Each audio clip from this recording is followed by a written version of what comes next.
Hello internet, my name is Lakshmi Menon. Welcome to my channel. ഏകദേശം 2 വർഷത്തെ ഗ്യാപ്പിന് ശേഷം ഒരു പടം റിലീസ് ചെയ്യപ്പെട്ടിരിക്കുകയാണ്. Baahubali 2 the conclusion. 4 ഭാഷയിലായിട്ടാണ് ഈ ചിത്രം റിലീസ് ചെയ്യപ്പെട്ടിട്ടുള്ളത്. ഞാൻ എൻ്റെ തെലുങ്ക് വേർഷനാണ് കണ്ടത്. തെലുങ്ക് ഒരുപാട് മനസ്സിലായിട്ടല്ല, ഇംഗ്ലീഷ് സബ്ടൈറ്റിൽ ഉണ്ടായിരുന്നു, അതുകൊണ്ട് കുഴപ്പമില്ലാണ്ട് കാണാൻ പറ്റി. ഒറ്റ വാക്കിൽ ഈ പടത്തെക്കുറിച്ച് പറയുകയാണെങ്കിൽ എപ്പിക് മൂവിയാണ്. ഇതിൻ്റെ ബാഹുബലി ഫസ്റ്റ് സാമ്പിൾ വെടിക്കെട്ടാണെങ്കിൽ ബാഹുബലി സെക്കൻഡ് സത്യം പറഞ്ഞാൽ തൃശ്ശൂർ പൂരം തന്നെയാണ്. ഈ 2 മണിക്കൂർ 50 മിനിറ്റ് സമയത്തിനുള്ളിൽ നമ്മളെ മാഹിഷ്മതിയും കുണ്ടലയും ഒക്കെ കൊണ്ട് കാണിച്ച് തിരിച്ചു കൊണ്ടുവരികയാണ്, സുഹൃത്തുക്കളെ കൊണ്ടുവരികയാണ്. കട്ടപ്പ എന്തിന് ബാഹുബലിയെ കൊന്നു എന്നുള്ള ഉത്തരത്തിലേക്ക് എത്തിച്ചേരുന്നതും അതിനുശേഷമുള്ള കാര്യങ്ങളും ഒക്കെയാണ് സിനിമയുടെ കഥാതന്തു. ഇനി നമുക്ക് ഇതിന്റെ ക്യാരക്ടേഴ്സും പെർഫോമൻസിലേക്കും വരാം. ആദ്യം തന്നെ പ്രഭാസ്, അമരേന്ദ്ര ബാഹുബലി അല്ലെങ്കിൽ മഹേന്ദ്ര ബാഹുബലി എന്നുള്ള ഒരു ക്യാരക്ടർ ഉണ്ടല്ലോ, ആ 2 ക്യാരക്ടേഴ്സും ടു ദ ഹിൽറ്റ് പ്ലേ ചെയ്തിട്ടുണ്ട്. പൊളിച്ച് അടുക്കിയിട്ടുണ്ടെന്ന് തന്നെ പറയാം. പുലി ഇരയെ പിടിക്കാൻ പോകുന്നുള്ളൊരു നടത്തൊക്കെ ഉണ്ട്.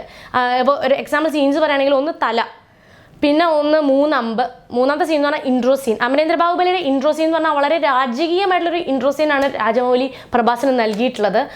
എന്താ പറയുക, പുള്ളി ഗംഭീരമായിട്ടുണ്ട്. പുള്ളിയുടെ ഡയലോഗ് ഡെലിവറി ആണെങ്കിലും സോങ് സീക്വൻസ് ആണെങ്കിലും ആക്ഷൻ സീക്വൻസ് ആണെങ്കിലും എനിക്ക് സത്യം പറഞ്ഞാൽ ഫസ്റ്റ് പാർട്ടിനേക്കാൾ സെക്കൻഡ് പാർട്ടിൽ പ്രഭാസ് മികച്ചു എന്നതായിട്ടാണ് തോന്നിയത്. പിന്നെ എനിക്ക് കുറച്ചുകൂടി ഇഷ്ടപ്പെട്ട ക്യാരക്ടർ അച്ഛൻ്റെ ക്യാരക്ടറാണ്. അമരേന്ദ്ര ബാഹുബലിയുടെ ക്യാരക്ടറാണ് കുറച്ചുകൂടി ഇഷ്ടപ്പെട്ടത്.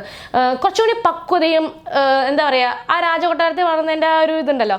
മറ്റേത് കാട്ടിൽ ജനിച്ചതിൻ്റെ ആ ഒരു എടുത്തുചാട്ടമൊക്കെ ഉണ്ട് മോന്. അല്ലെങ്കിൽ ഇപ്പോൾ എനിക്കൊണ്ട് ചിലപ്പോൾ സംവിധായകൻ വേണമെന്ന് വെച്ച് ബോധപൂർവം ഉണ്ടാക്കിയ ഒരു സംഭവമായിട്ട് ആവാം. കാരണം എന്താണെന്ന് വെച്ച് കഴിഞ്ഞാൽ അച്ഛൻ്റെ ആ ഒരു ഗാംഭീര്യം അത് ഫുൾ പെർഫോമൻസ് മകന് കാണിക്കാൻ പറ്റിയിട്ടില്ല. അല്ലെങ്കിൽ തേർഡ് പാർട്ട് വേണ്ടി വരും വേണമെങ്കിൽ. ഇനി നമുക്ക് ഇതിലത്തെ മെയിൻ വില്ലൻ എന്ന് പറഞ്ഞാൽ റാണ ദഗുപതിയാണ് ഇതിലത്തെ മെയിൻ വില്ലൻ. പുള്ളിയുടെ ക്യാരക്ടറിൻ്റെ പേര് ബല്ലാലദേവ എന്നാണ്. അപ്പോൾ എന്താ പറയുക, ആ ഒരു ഡെവിലിഷ് ഡിമീനേഴ്സൊക്കെ കറക്റ്റായിട്ട് പുള്ളി കൊണ്ടുവന്നിട്ടുണ്ട്. നമുക്ക് വെറുപ്പ് തോന്നും പല സീൻസിലും. പിന്നെ ഈ പടം കണ്ടതിന് ശേഷമാണ് എനിക്ക് മനസ്സിലായത് പുള്ളിയുടെ വലത്തെ കണ്ണ് ബ്ലൈൻഡ് ആണ് എന്നുള്ള കാര്യം. അപ്പോൾ ആ ഒരു കുറവ് വെച്ചിട്ട് പുള്ളി ചെയ്തിട്ടുള്ള പെർഫോമൻസ് എന്ന് പറഞ്ഞു കഴിഞ്ഞാൽ അൺബിലീവബിൾ. നമുക്ക് 2 കണ്ണുണ്ടായിട്ട് ചെയ്യാൻ പറ്റുന്നതൊക്കെ കൂടുതൽ പുള്ളി ചെയ്തിട്ടുണ്ടെന്ന് പറയാം. ഇനി ആരായിരിക്കും പറയാൻ പോവുക? ശിവഗാമി എന്ന് പറഞ്ഞാൽ ഇത്രയും കരുത്തുറ്റൊരു സ്ത്രീ കഥാപാത്രത്തെ ചെയ്യാൻ വേറെ ആരും ഇല്ല. രമ്യകൃഷ്ണൻ അല്ലാണ്ട് വേറെ ആരും ഇല്ലെന്ന് 30 തെളിയിച്ചു കഴിഞ്ഞു. എന്താ പറയുക, ആ ഒരു ശക്തിയും ആ ഒരു ഡോമിനൻസും എന്നാൽ ന്യൂനതകളും കറക്റ്റായിട്ട് കൊണ്ടുപോയിട്ടുണ്ട്. അതുപോലെ തന്നെ ഇമോഷണൽ സീക്വൻസ് ഒക്കെ പുള്ളിക്കാരി ഹാൻഡ് ചെയ്തിട്ടുള്ള വിധം എന്ന് പറഞ്ഞാൽ അത് നമുക്ക് സിനിമ കാണുമ്പോൾ ശരിക്കും മനസ്സിലാവുള്ളൂ. ഉള്ളിൽ ഒതുക്കിയിട്ട് പുറത്ത് കാണിക്കേണ്ട ഒരു അവസ്ഥയൊക്കെ ഉണ്ടല്ലോ, അതൊക്കെ വളരെ രസമായിട്ട് കാണിച്ചിട്ടുണ്ട്. പിന്നെ ഉള്ളത് അനുഷ്ക ഷെട്ടിയുടെ ക്യാരക്ടറാണ് ദേവസേന എന്നുള്ള ക്യാരക്ടർ. ഈ ശിവഗാമിയുടെ ഒപ്പത്തിന് നിൽക്കുന്ന ഒരു ക്യാരക്ടർ തന്നെയാണ് കേട്ടോ ഈ ദേവസേനയുടെ. ശരിക്കും പറഞ്ഞാൽ ബാഹുബലിക്ക് ഒത്ത ഭാര്യയാണ് ദേവസേന എന്ന് നമുക്ക് കാണുമ്പോൾ തോന്നും. അതായത് ബാഹുബലിയുടെ ആ ഒരു പ്രൗഢിയും ആ ഒരു ആറ്റിറ്റ്യൂഡും ആ ഒരു ഗാംഭീര്യവും അതുപോലെ തന്നെ ഉള്ള ഒരു സ്ത്രീയാണ്. വേറൊരു പെൺകുട്ടി ഭാര്യയായിട്ട് വരാൻ പറ്റില്ല എന്ന് തോന്നും. ഈ അനുഷ്ക ഷെട്ടിയുടെ ഒരു ലൈഫ് ടൈം ക്യാരക്ടർ തന്നെയാണെന്ന് നമുക്ക് പറയാം. ദേവസേന വളരെ മെയ്വഴക്കത്തോടു കൂടി ചെയ്തിട്ടുണ്ട്. പിന്നെ അടുത്തുള്ള ക്യാരക്ടർ ഏതാ, നാസറിൻ്റെ ബിജ്ലദേവ എന്നുള്ള ക്യാരക്ടർ, ബലാലദേവയുടെ അച്ഛൻ്റെ ക്യാരക്ടർ ഈ മഹാഭാരതത്തിലെ ശകുനിനെ ഓർമ്മിപ്പിക്കേണ്ട ഒരു ക്യാരക്ടറാണ്. അതായത് ആ ഒരു ഫോർമാറ്റിലാണ് പോകുന്നത്. മെൻ്റലിയും ഫിസിക്കലിയും ക്രിപ്പിൾഡ് ആയിട്ടൊരു ക്യാരക്ടറാണ്. പിന്നെ എനിക്ക് ഇഷ്ടപ്പെട്ട ഒരു സർപ്രൈസ് എലമെൻ്റ് എന്ന് പറഞ്ഞു കഴിഞ്ഞാൽ കുമാരവർമ്മയുടെ ആണ്. ഹാസ്യവും വീര്യവും ഒരുപോലെ കൊണ്ടുപോയിട്ടുള്ള ഒരു ക്യാരക്ടറാണ്. നല്ലൊരു ക്യാരക്ടറായിരുന്നു അത്. പിന്നെ പറയുകയാണെങ്കിൽ തമന്നയും രോഹിണിയും സെക്കൻഡ് പാർട്ടിലുണ്ട്. തമന്നയാണ് ആദ്യത്തെ ഭാഗത്തിൽ നായികയെങ്കിൽ ഈ ഭാഗത്തിൽ തമന്ന പോയി. പിന്നെ എടുത്ത് പറയേണ്ട ക്യാരക്ടർ ഒബ്വിയസ്ലി കട്ടപ്പ. സത്യരാജിൻ്റെ എന്താ പറയുക, ഓരോ സീൻ കഴിയും തോറും നമുക്ക് സത്യരാജിനോടുള്ള ഇഷ്ടം കൂടിക്കൂടി വരും കേട്ടോ. എന്തൊരു അസാധ്യ ആർട്ടിസ്റ്റാണെന്ന് നമുക്ക് തോന്നും. പിന്നെ ഞാൻ ഇതിനെക്കുറിച്ച് കൂടുതലൊന്നും ഈ ക്യാരക്ടേഴ്സിനെ കുറിച്ച് കൂടുതൽ പറയാത്തതെന്നറിയോ, ഞാൻ ഈ പടം അസലായിട്ട് ആസ്വദിച്ചു. അപ്പോൾ അത് നമ്മൾ ബാക്കിയുള്ളവരെ ആസ്വദിക്കാൻ വിടുകയാണ് വേണ്ട അല്ലേ. അപ്പം ഞാൻ ഒരുപാട് ഇരുന്ന് പറഞ്ഞിട്ട് അവിടെ പോകുമ്പോൾ ആ ഒരു എക്സ്പീരിയൻസ് കിട്ടിയില്ലെങ്കിൽ പിന്നെ മറ്റെന്താ കാര്യം.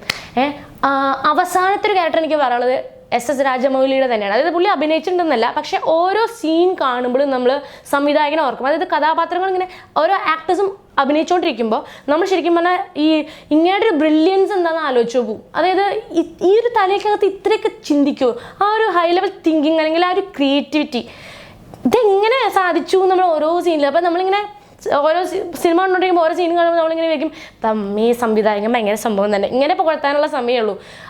രാജമൗലി എന്നുള്ളൊരു അതുല്യ സംവിധായകൻ സത്യം പറഞ്ഞാൽ തൻ്റെ ക്യാമറ ആയാലും തൻ്റെ കഥയായാലും മ്യൂസിക് ആണെങ്കിലും വിഷ്വൽ എഫക്ട്സ് ആണെങ്കിലും കയ്യിൽ കിട്ടിയിട്ടുള്ള അഭിനേതാക്കളാണെങ്കിലും എന്താ പറയുക, ഓരോ മൈന്യൂട്ട് കാര്യങ്ങളും പുള്ളി കൊടുത്തിട്ടുള്ള ആ ഒരു ശ്രദ്ധ എന്ന് പറഞ്ഞാൽ അത് അതിഭീകരമാണ്. അത്രയും ശ്രദ്ധിച്ചിട്ടാണ് ഓരോ കാര്യങ്ങളും ചെയ്തിട്ടുള്ളത്. പാട്ടുകളെ കുറിച്ച് പറയുകയാണെങ്കിൽ എന്താ പറയുക, MM കീരവാണി, ദേവനാരായണ, MM ക്രീം, മരതകമണി, ഇവർ 4 പേരും ഒരൊറ്റ ആൾ തന്നെയാണ്, 4 പേര് വ്യത്യസ്ത ആൾക്കാരല്ല.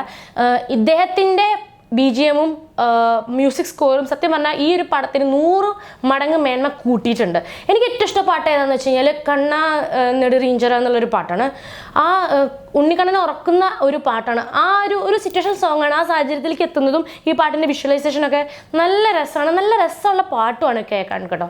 അപ്പോൾ ഇനി ഈ പടത്തിൽ എനിക്ക് അങ്ങനെ ഇഷ്ടപ്പെടാത്ത ഒരു സീക്വൻസ് എന്ന് പറഞ്ഞു കഴിഞ്ഞാൽ, ഫോർ എക്സാമ്പിൾ പറയുകയാണെങ്കിൽ ടു ദ ക്ലൈമാക്സോട് അടുപ്പിച്ച് യുദ്ധഭൂമിയിൽ വെച്ച് അവരൊരു പോരാട്ട തന്ത്രം മെനഞ്ഞെടുക്കേണ്ട ഒരു വാസ്റ്റ് സ്ട്രാറ്റജി, അത് എന്താ പറയുക, ഈ ആംഗ്രി ബേർഡ്സിലത്തെ ഗെയിമില്ലേ അതുപോലെ ആയിപ്പോയി.